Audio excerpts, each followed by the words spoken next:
Hey guys, this is Joe from Startuprad.io. Are you self-employed or running a small business? With Tide's free business account, you can manage invoices, track expenses, and prep for taxes, all in one place. Plus, get 200 or 400 euros cash back, depending on your business type, when you sign up and spend. Use promo code Startupradio at tide.co/podcasts.de. Terms apply.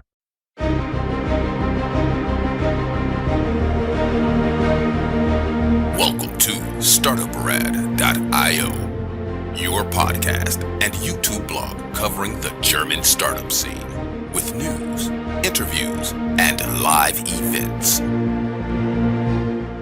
Hello and welcome everybody. This is Joe from Startuprad.io, your authority on startups from Germany, Austria, and Switzerland, also known as the DACH region. Today we're diving deep into why company culture might be your biggest growth lever or your greatest hidden cost.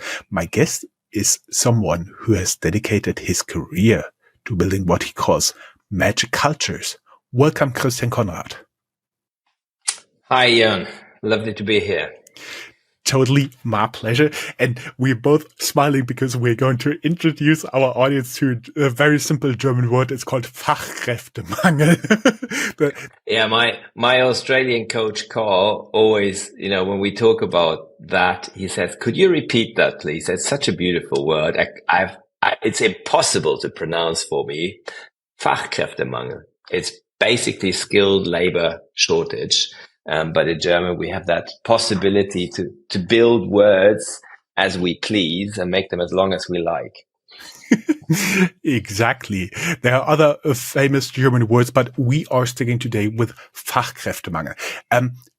Taking a quick bio from you, you have been the former marketing director at Kellogg's, not only marketing cereals, I do believe, for the DACH region. You have been formerly with Unilever, also a food company behind a lot of brands for cooking. Ice comes to mind and a lot of other stuff.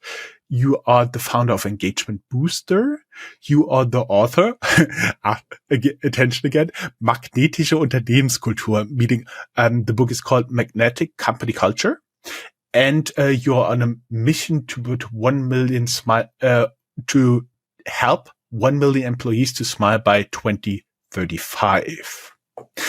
Guys, right. If you're struggling with retention, recruiting, or employment motivation, stick around. This episode will give you a practical framework you can apply today. So let's set the stage. Why does culture matter? What I always have in mind is that culture eats strategy for breakfast. I don't remember who did this famous saying, but yeah, exactly. That is always what been sticking to my mind. And such a lot of people are talking about company culture. I had a former employee of PayPal, Michelle, here. She also talked about company culture. And I vividly remember we both talked about if you first hire people, take away their parking spots, and then start talking about company culture, you completely misunderstood something. So, Christian, your vision is 1 million more smiling employees by 2035. What does that look in practice and how did this mission begin? We actually measure it. We measure those smiling people because I define them as people who no longer are just okay with the place they're working at, their place of employment, but they're actually really happy or highly engaged. So the difference between being enthusiastic and being just content is the key thing. And that's because that's why they're smiling. And what we're using is the Net Promoter Score system. So we measure the Net Promoter Score for employees. And that gives you exactly that distinction. There is a Net Promoter Score for almost everything. Can you tell us about Net Promoter Score and why do you think it is useful? Well, I think it's useful because it's simple. That's the first thing. So, and the other reason why I think it's useful is that it reframes the relationship between employee and employer. Basically, what you reframe is that you say that the employee is the customer for the product workplace, and you basically measure customer satisfaction. And a lot of people have actually done such a survey for customer net promoter score. How likely is it you'll recommend the product? 1, very unlikely, and 10, always. That's basically okay. That's basically it. So it's the most simple but yet extremely powerful way of measuring employee satisfaction, which I think, satisfaction is actually not what you want. You want excitement or engagement. And the people who are merely satisfied are usually on the 10-point scale are the 7 and 8s. The ones that respond. How likely is it that you will recommend your employer to others, family and friends to others, and they say 7 and 8. And quite a lot of people say, well, that's okay. And that's exactly the problem. That's okay. And that doesn't mean you're a smiling person. Smiling faces are those people, or smiling people are those people who turn from being below 9 or 10 to a 9 or a 10. Mm-hmm. I see. So 1 million smiling employees. When did you start and how far have you gotten? So we started 2 years ago with the first client who ran the whole program, the engagement booster program. And so far, it seems like we haven't come very far, but we have actually run the proof of concept, and we stand at 65. 65 smiling employees. Yes. So, it's minimum viable product testing. And now comes the time when we build the machine. So, because we want more smiling faces, and that means also more smiling employers, because it has extreme high correlation with productivity and other economic factors. Okay, that means for including this year, you have to put a smile on around 100,000 employees per year, and I assume it will go like a little bit more fewer this year, and then getting on and on and on. Yeah, we're planning to sort of start scaling, fully scaling in about 3 years. So that's when it takes off.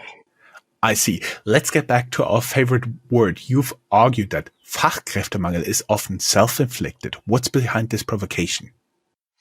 Well, I think that a lot of companies, because they don't invest enough into the relationships they have with their employees, have the problem of a lack of skilled labor, of Fachkräftemangel. They're actually to blame themselves.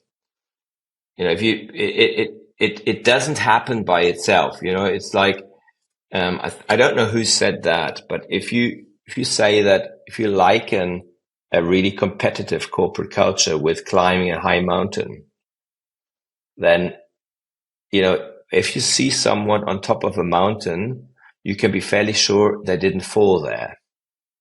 So it doesn't happen automatically. You need to climb the mountain. So it usually requires a transformation. It requires investment of time and resources, and you don't get that. It's as unlikely to just happen to have a strong brand, which also everybody would say, okay, yeah, I agree. That doesn't happen automatically. It takes 3 to 5 years to build a strong brand with a lot of investment and dedication. And the same goes for a strong corporate culture that has a high engagement level. Mm-hmm. We're talking mostly because that's the main concern of our main audience, Fachkräfte, meaning qualified employees. For example, doing marketing, most of the time doing coding, or engineers and so on and so forth. Highly qualified people. I was wondering, when I was thinking about that, how high does it apply? So how high can you really put that in terms of level? Because most people who would be subject to this magnetic company culture would be on the employee level, but basically you have to scale it all the way up the ladder, up to the top management, right? Yes, that's why if you run a transformation program, my belief is you always have to go top down, whatever you want to transform. And in this case, you want to increase the emotional connectedness people feel with their employer, i.e. engagement. That's my translation of engagement, the emotional connectedness. And if you want to transform that within the organization, you have to start top down. So I always start with C-level. Okay, we are already in your framework. Let's define your core framework.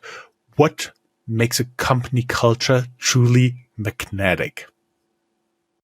For me, the key factor is actually what the Gallup Institute, the American Research Institute, Gallup calls engagement, and I translate as meaning emotional connectedness. If you have a high emotional connectedness with your employer, you have a magnetic culture. So if the majority of people have a high likelihood to actually recommend their place of employment to others, that is the highest level.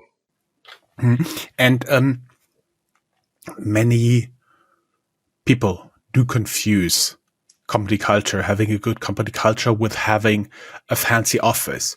Can you try to differentiate between having a fancy office and having a fancy or magnetic company culture? I mean, I would say that having an office where people like to go to, whether it's fancy or not, you can debate whether the fanciness actually makes people want to go there.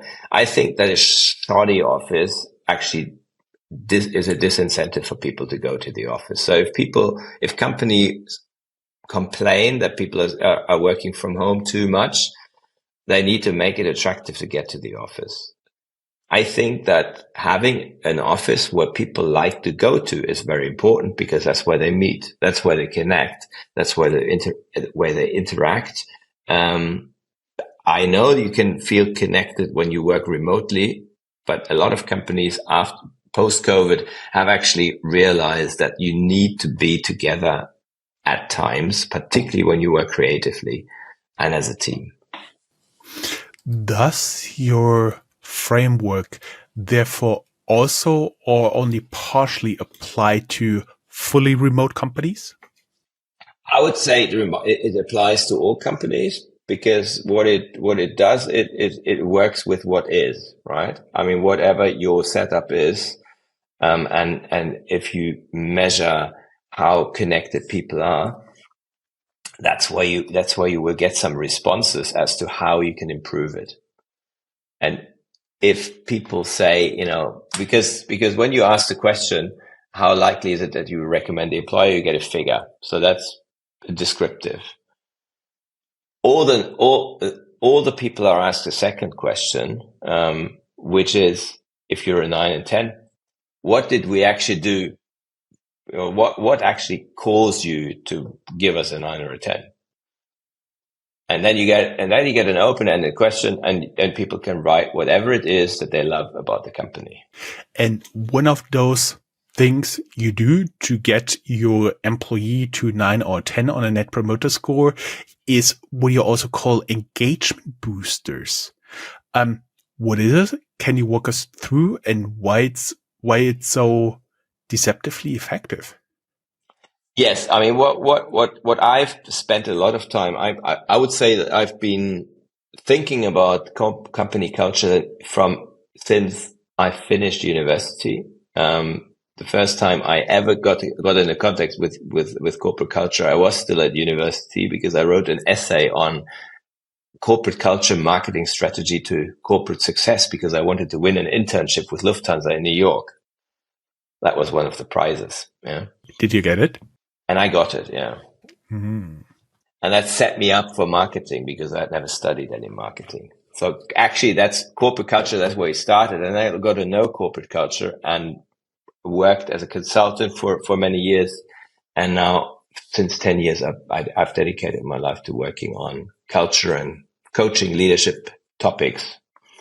So that's the background story. But my engagement booster program is based on the assumption that there are always lead measures that have an over proportionate influence on whatever you the goal you want to achieve. And the big audacious goal that we want to achieve is we want to move that fairly fluffy sounding engagement, which isn't fluffy at all, but it's like a big rock and we want to move it. And what are key levers? And those levers are behaviors that you can display daily or weekly.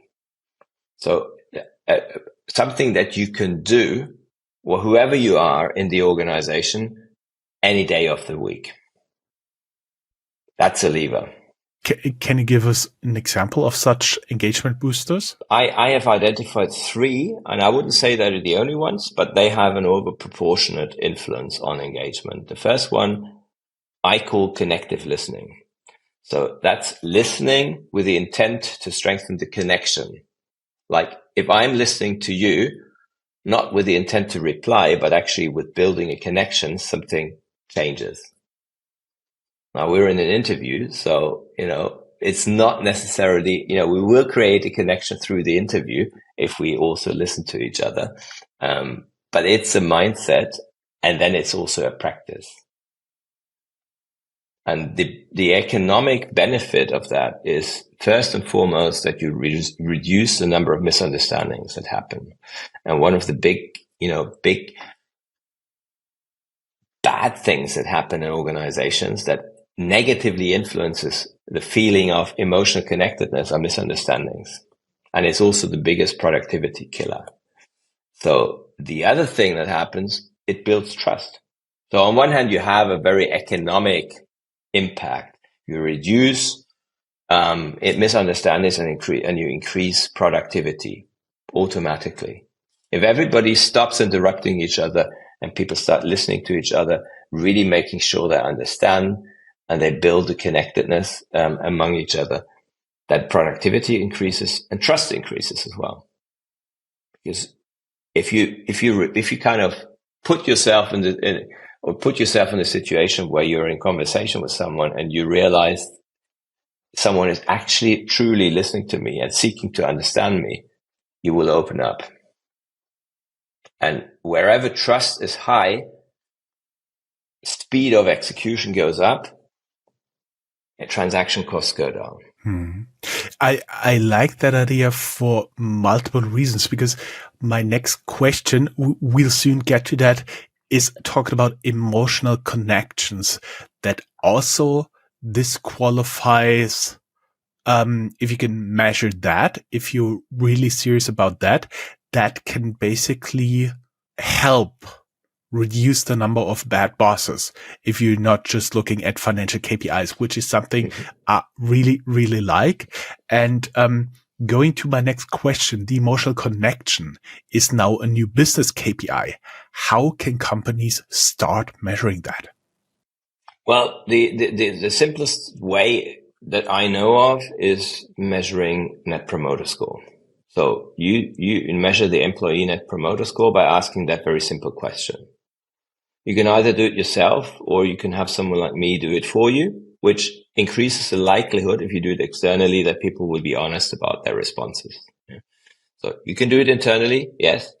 But if you want to have really honest responses, you usually outsource this, because then you have less likelihood that people will think, if I am really honest about what's wrong here and what needs to change, I will not suffer any consequences. But that's what you can do. You can measure that. You can ask that question. There are other methodologies that you can use. There's a Gallup engagement index. You can enlist Gallup. That's 12 questions, the so-called Q12. That's another way of doing it. So there is a number of different ways of measuring that. But I love it if you measure it, because what you can measure, you can manage. What you can't measure, you can't manage. Exactly. The thing is, I was thinking at one point, because you have a MVP, but at one point down the road, this KPI would also influence and show up in other KPIs that you then usually measure. For example, what comes to mind is employee turnover. Absolutely. Sick leave, productivity. Mm-hmm. What's one cultural shift you've seen transforming hiring or retention metrics overnight? I have one of the clients that I've been working with. They report that the quality and numbers of their employees, of their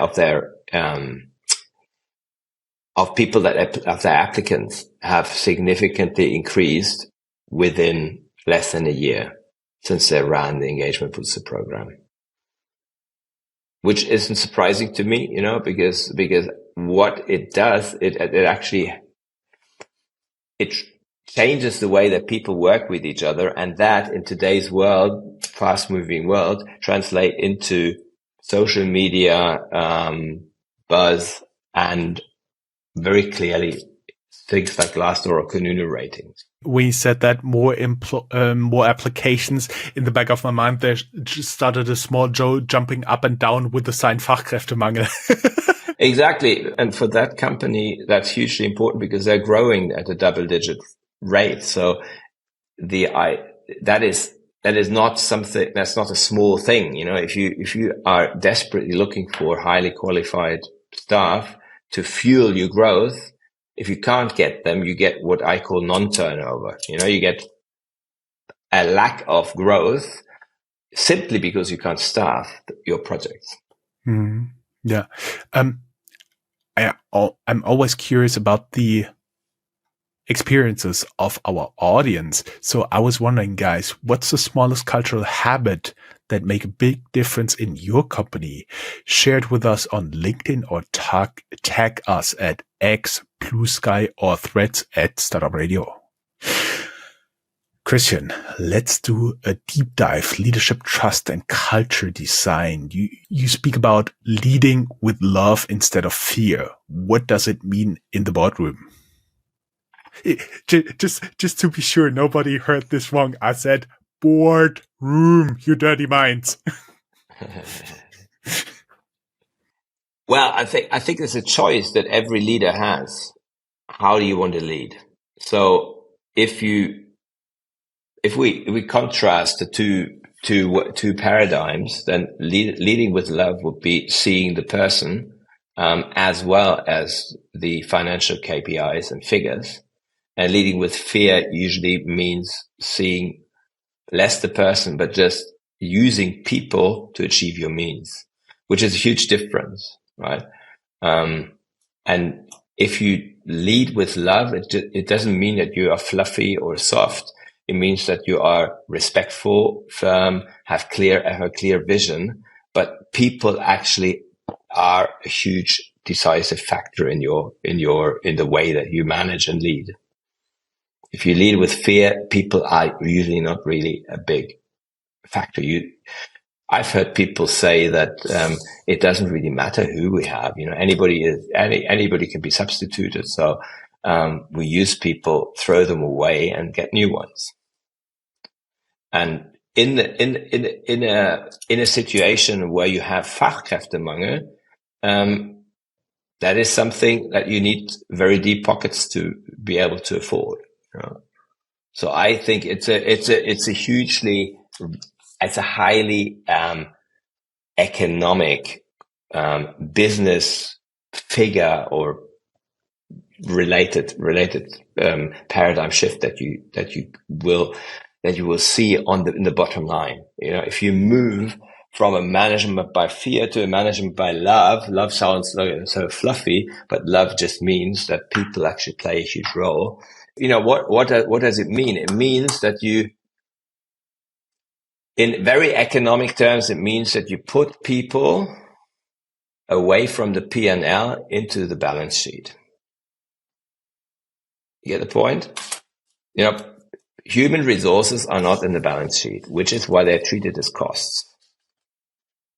So they're treated worse than machines that are actually in the balance sheet and that are written off. So you need to reinvest continuously in your machinery equipment, in your technical equipment, because it needs to be renewed. So if you make that kind of change in thinking, you're actually moving towards the love side, away from the fear side. I mean, nobody would beat their machine up, would they? literally or figuratively. Actually, what always comes to mind is the typical Machiavelli misquote: "It's better to fear to it's better to be feared than to be loved." Actually, he said you need both, but if you can have only one, it's better to be feared than to be loved. So you need both, guys. More love in the boardroom, you dirty minds. So you need. I mean, that's why. This is provocative, and I would like to take away all the red hearts from that. I think it is more, and I would sort of disagree with Machiavelli. You need respect, but what you want as any type of leader is you want to be able to tap into the full resources of all the people that you work with, and that is something that you can't force. So if you want someone to go the extra mile, if you want someone to do 100, to give you 120 or 150% of their time and energy, they will have to give that by their free will. Otherwise, they won't give it long term. They will do it for some time if it's purely transactional, and then they will leave for somewhere where they get paid more. They become mercenaries. There is no relationship. It's purely transactional. And that's, when you have high engagement, it's no longer purely transactional. It's relational. Mm-hmm. You also talk about feed forward. Why is it more powerful than feedback in today's work culture? I would say you need both. I'm not at all against feedback. Feed forward is much lighter, and it is forward looking. It is future driven. It is linked to potential. It's linked to growth and development. And that's why it is a hugely valuable complement to feedback. It is also easier to give. It's easier to implement than feedback. Feedback, you can do so many things wrong in feedback. So you really need to learn it. You need to teach your people. You need to train your people to give proper feedback that is useful and helpful and that builds performance. Feed forward will always do that. Feed forwards will help you build performance, will help you instill a paradigm of excellence in your organization. It will improve solution focus and solution capabilities. So there's a lot of great benefits of feed forward. Mm-hmm. How do you help companies diagnose their culture in a way that's objective and not fluffy? I assume you first do a net promoter score and then? Well, and then what that enables you to do is to actually get a status of this is where we are. And the good thing about net promoter score is that you can actually benchmark yourself against others.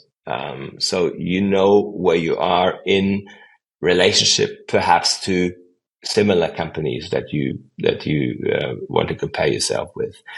And that means that you have a baseline that you can then formulate objectives against. Quick break, brought to you by Tide. If you're self-employed or running a small business, you know how messy finances can get. That's where Tide comes in. Their free business account helps you to stay on top of it all. Invoicing, expenses, and even smart tax tools streamlined in one place. And here's the best part. Get 200 euros cash back when you spend 500 euros as a sole trader, or 400 euros cash back after spending 1,000 euros as a registered business. Just sign up at tide.co/podcast-ce and enter the promo code Startuprad.io at checkout. So that's the first thing that we do. When we look at the results from the survey, the next step is to say, where do we want to go? Where do we want to be in 6 months, 12 months, 18 months, 24 months? We don't have to look any further. We can say, okay, what's our 5-year vision? That's possible. But then I will be very operative. I would say, okay, let's look at the next 12 months. What do we want to achieve and how do we get there? And then we define measures how to get there based on the responses that we get. Let me talk a little bit around my next question. It's about the hidden cost of disengagement that most companies underestimate. So basically, if you do that thoroughly and well, get people more engaged, you will see KPIs going up, but what is the downside when you don't have engaged people? You can say basically all KPIs are going down, but do you have some experience of your limited experiments that you did, which KPIs are going to improve by rule of thumb or something, that people can get an idea of what they are underestimating with a bad company culture there? Well, for instance, let's take turnover, employee turnover. Employee turnover, there is some turnover that you want to have. You want to have some movement. But the unwanted turnover is something that costs companies huge amounts of money. And if you can reduce that, and that will reduce if you increase the number of highly engaged people, because they will not want to leave as easily as people who have not got any strong emotional connectedness. So that is one that people underestimate. The companies underestimate how, because there is no line in the P&L for turnover, but they underestimate how much it costs them.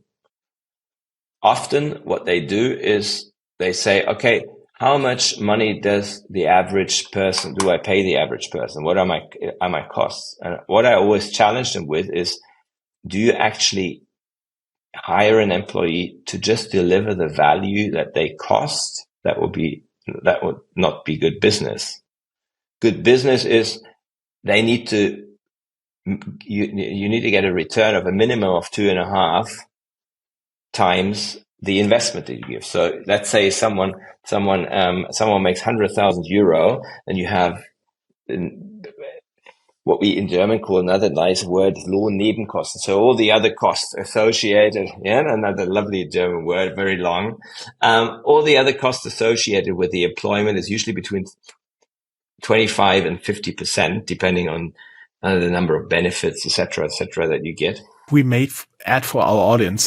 Around 85% of our audience is based in the DACH region. So nonetheless, we added for like the 20, 50,000 that are listening to this interview without knowing that. So there's social security in Germany, and most of it is split 50-50 between employer and employee. That means, if you pay an employee 5,000 euros, he'll have something like 500 euros social security costs that you need to match. Mm-hmm. And the minimum Lohnnebenkosten in Germany is 22.5%, but most companies have more.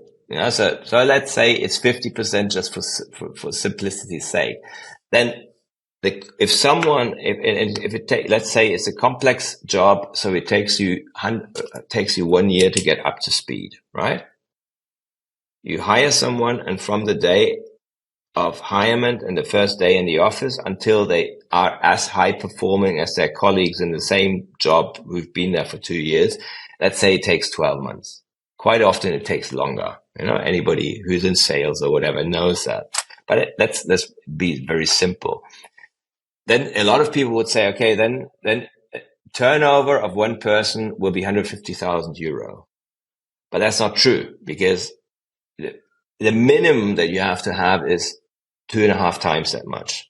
So 2.5 times that much, simple maths is 325,000 euro, right? That's the minimum. If you have a company where the turnover per capita is higher, like many software companies, whether it's 500,000, 750,000, 1 million, then it's that figure that you need to calculate with. So if you have a 100-person company where you have 10% turnover at, let's say, 325,000 a person, that's 3.25 million a year. So if you can reduce that by 50%, you've saved half of that. You've saved 1.65 million.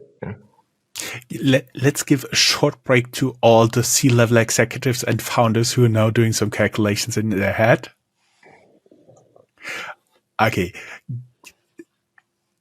That's just one of the metrics. Another one will be sick leave, and you can do the same calculation. What's the average? You go to your HR department, you look up how many sick days do we have on average. In highly engaged companies, they're really low. And that is also a huge one. The biggest one, though, is if you're a growing company, and I know there are lots of startups listening here. If you're a growing company that grows double digit every year, and that's your business plan, that's how you're working, and you cannot realize that growth because of lack of staffing, then if, let's say, you are growing by a business, you're growing your business by 10% a year, and you can only realize half of that growth. Well, the difference that the turnover and the profit you don't make is actually what it costs you not to have the right people on board. And the third metric is productivity. The people who are highly engaged are usually way more productive than the average productive people in a company. And I spoke to a CEO once and I said, my assumption is that the highly engaged people are 20% more productive than the average. And he said, that's not true. It's a lot higher in my experience. It's a lot higher in my experience. McKinsey says that the top qualified people in a company make between 400 and 800% more, are 400 to 800% more productive than the average.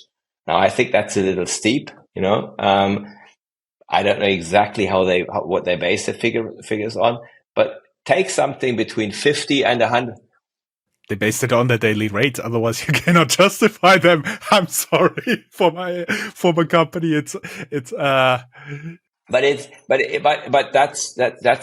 I'm just giving examples. And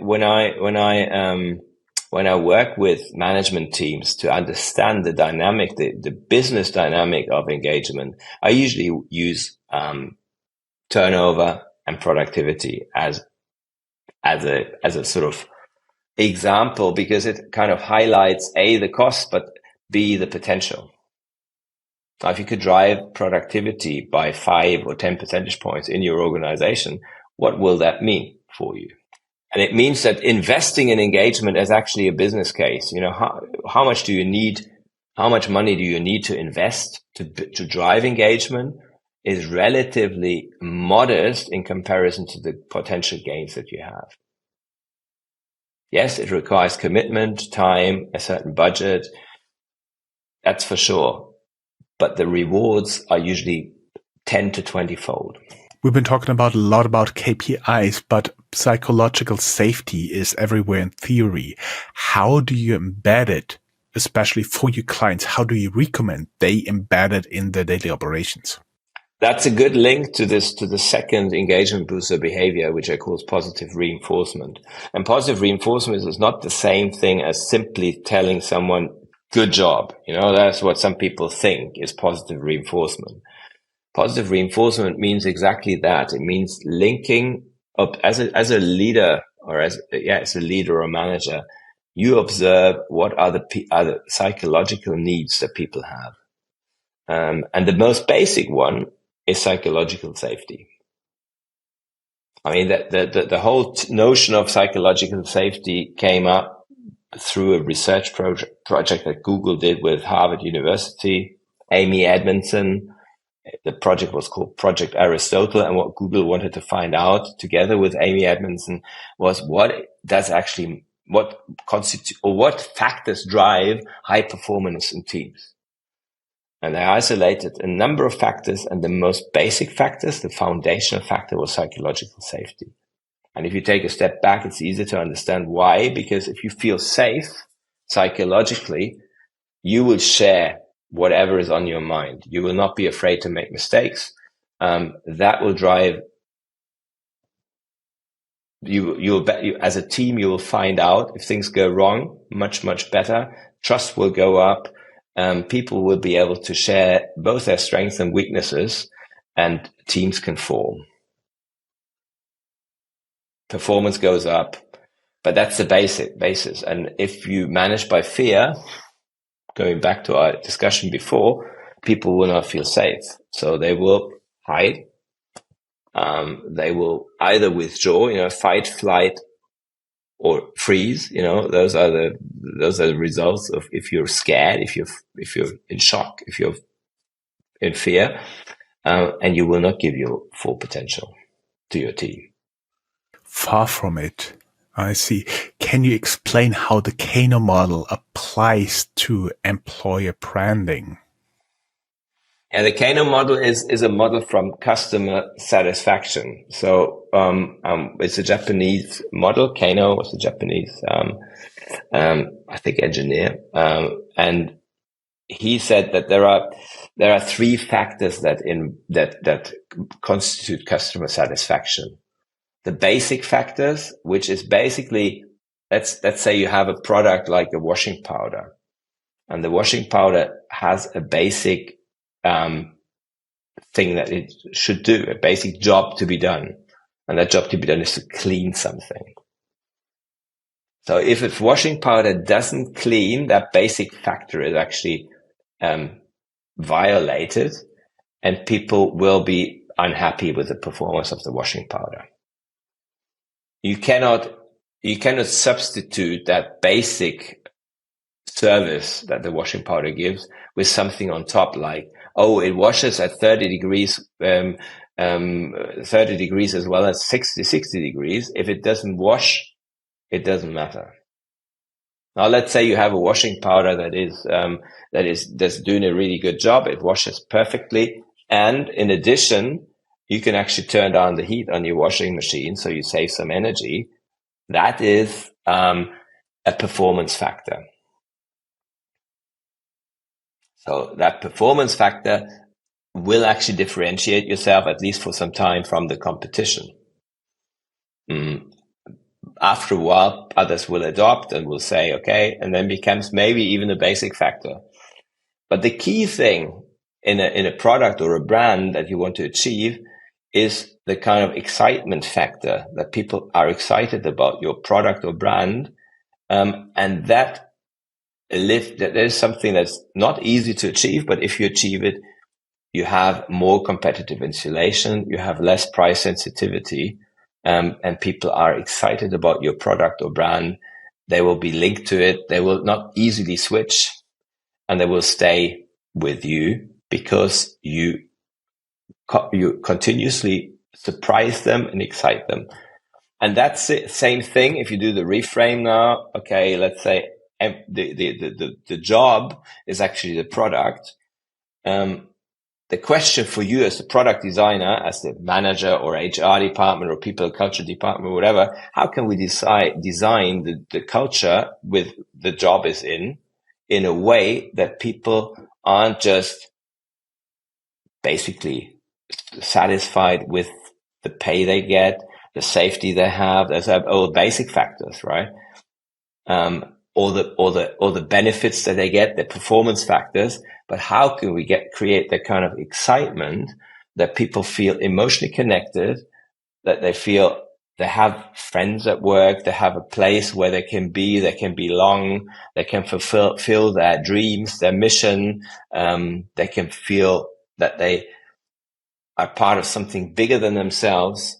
Those are potential excitement drivers that actually create that kind of high emotional connectedness. So that's how the Kano model kind of relates to the Net Promoter Score model as well, because usually you find those excitement factors with the 9s and 10s. I had to smile when you talked about jobs to be done, because you are in company of Tony Ulrich, the inventor of Jobs to be Done, made famous by Clayton Christensen. We link down here in the show notes to his interview. I love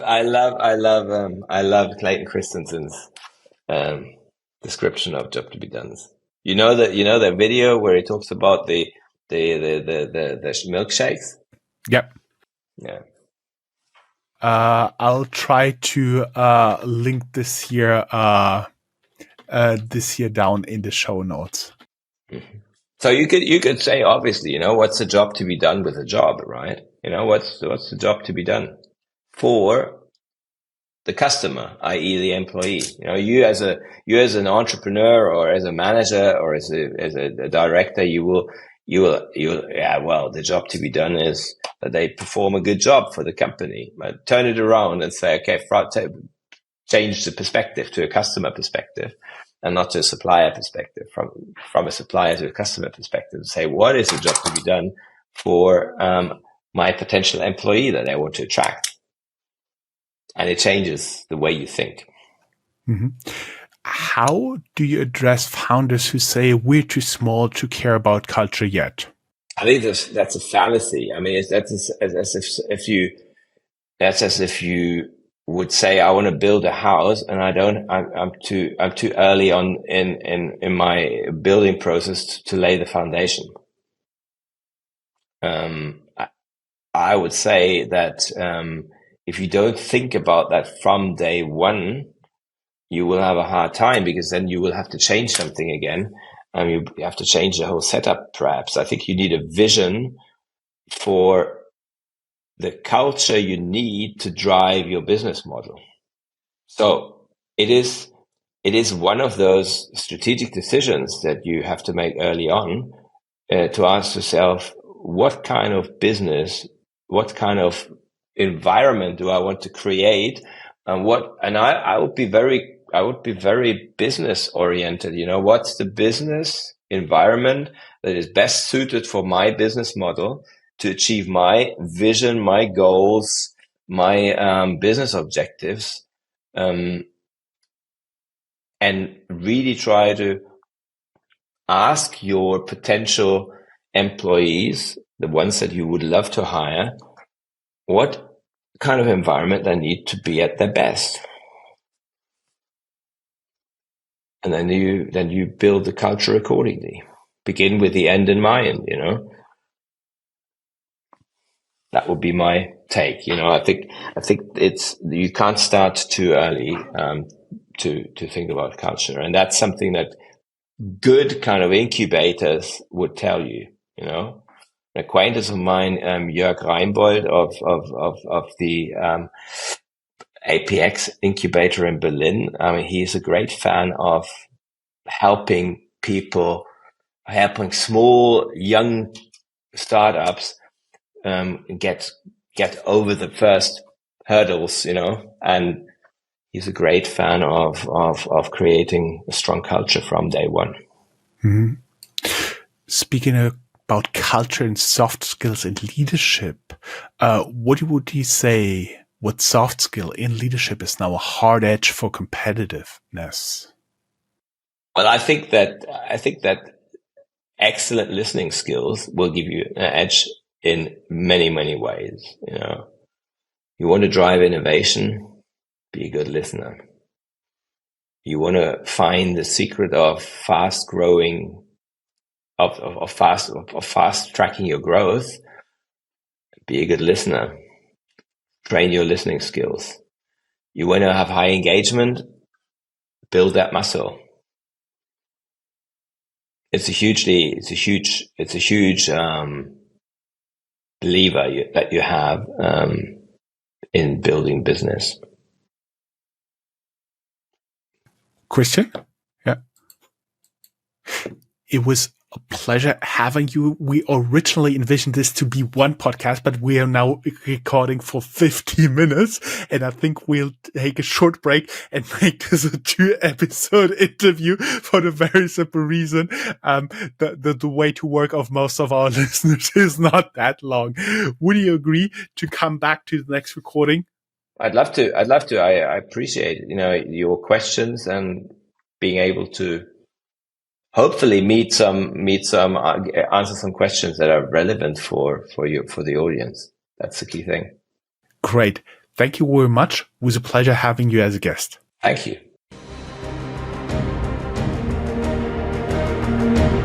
That's all, folks. Find more news, streams, events, and interviews at www.startuprad.io. Remember, sharing is caring.